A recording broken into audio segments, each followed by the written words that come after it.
Baton storyline, our week with the Baton.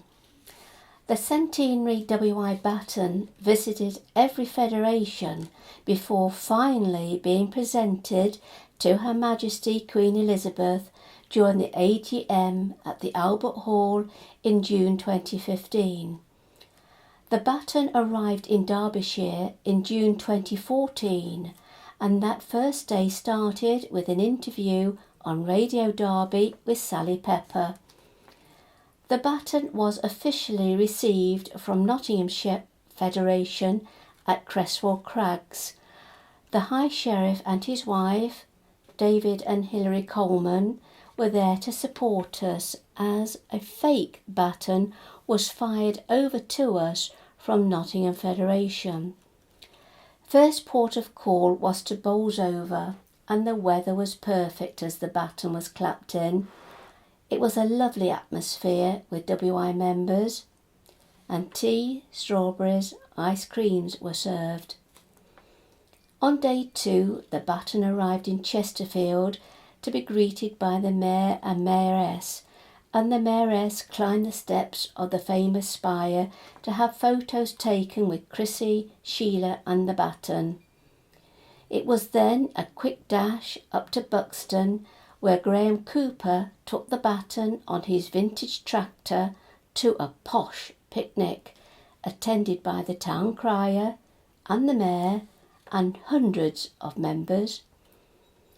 Then on day 3, Chrissy Booth, county chairman, took the Baton to Chatsworth and met the Duke and Duchess of Devonshire, who made her very welcome. Gifts of a diary, a WI badge, and a copy of the 40 Years at Derbyshire House booklet with a photo of the late Dowager Duchess on the cover were presented. From Chatsworth there was a stopover at Darley-Dale, where, dressed in costumes of the times, Jenny Bland ran through how the WI started. Next came the tea party at Alfreton. Weather again was just perfect. Representatives from David Napier and Thorntons were present, and Sally Pepper from Radio Derby officially received the Baton. On the 4th day, being a Saturday, the Baton was taken to Long Eaton Carnival and was met by local MP Jessica Lee.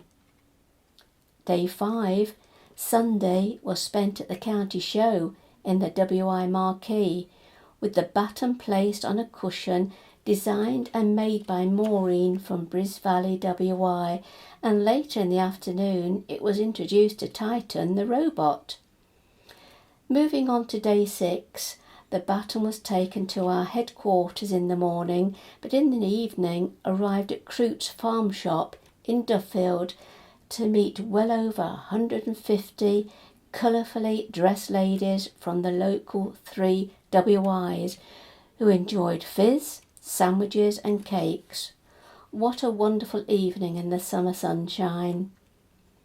On day 7, the first stop was at Tissington, where, arriving in the village, the Baton was met by a shire mare and foal belonging to John Etches, together with approximately 60 members. Sir Richard Fitzherbert then took ladies on a tour of the grounds and gardens of his home, Tissington Hall. Moving over to Bretby, the Baton arrived at Planters Garden Centre in a quad bike trailer. The Baton was then taken in a decorated wheelbarrow by relay through the garden centre, where a trumpet fanfare announced its arrival, and then the showing singers entertained everyone.